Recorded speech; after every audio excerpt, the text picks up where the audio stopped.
የተንጨባረረና የተበተነ ጸጉር ሁልጊዜ ገጽታችንንም ሆነ አለባበሳችንን የሚያበላሽብን ነገር ነው።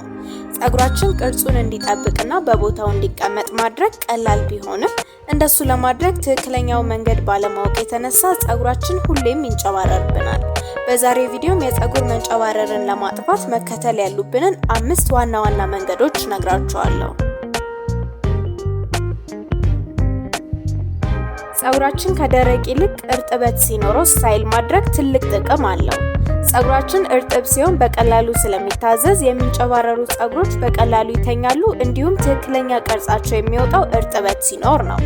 ከዚህ በተጨማሪ ማንኛውም የምንቀባው ነገር በቀላሉ እንዲዳረስና እንዲመጣው ጸጉራችን እርጥብ እያለ መቀባት አለብን። ስለዚህ ሁልጊዜ ጸጉራችንን ስታይል ማድረግ ስንፈልግ እንዳይንጨባረርብን መጀመሪያ በውሃ ማራስ አለብን።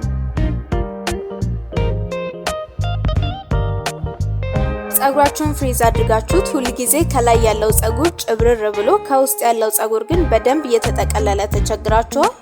ይህ የሚሆነው ጸጉራችሁን ፍሪዝ ካደረጋችሁት በኋላ ሳይደርቅ ንፋስ ላይ ስለምትወጡበት ነው።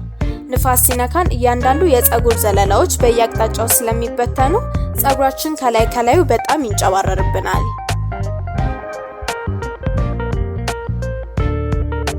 የጸጉር መንጨባረር ዋነኛ ምክንያት ድርቀት ነው። ድርቀትን ለማጥፋት የምንችልበት ብቸኛው መንገድ ደግሞ የጸጉር ክሬሞችና ማለስለሻዎችን በመቀባት ነው። ይህንን ስናደርግ ለጸጉራችን በቂ የሆነ ልስላሴን ስለምንሰጠው የሚቆምና የሚንጨባረር ጸጉር በቀላሉ እንዲተኛ እናደርገዋለን። ለዚህም እንደ ሊቭ-ኢን ኮንዲሽነር፣ የጸጉር ክሬም፣ ሙስ ወይም ቅባቶችን መቀባት ይኖርብናል። ሌላኛው ጸጉራችን የሚያንጨባረረው ምክንያት ደግሞ አስተኛኘታችን ነው። በብዙ ልፋት ያስተካከልነውና ያስተኛነው ጸጉራችንን ማታ ምንም ከለላ ሳናደርግለት ስንተኛበት የጸጉራችን ዘለላዎች ምስቅልቅል ስለሚሉ ጭብር ያለ ጸጉር ይኖረናል።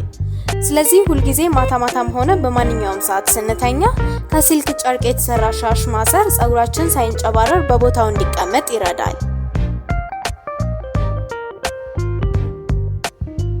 ዋነኛ የጸጉር መንጨባረር መንስኤ ድርቀት እንደመሆኑ መጠን ጸጉርን የሚያለሰልስ የጸጉር ማስክ መቀባት ያስፈልጋል። በውስጣቸው ቅባቶችን የያዙና ወፍራም የሆኑ የጸጉር ማስኮች የደረቀና የተሰባበሩ የጸጉር ዘለላዎችን በመጠገን ጸጉራችን እንዲለሰልስና እንዳይንጨባረር ያደርጋል። ለዚህም በቤት ውስጥ የሚዘጋጁም ሆነ ከውጪ የሚገዙ ማስኮችን በሳምንት 1 ጊዜ ጸጉራችንን ከታጠብን በኋላ መቀባት አለብን።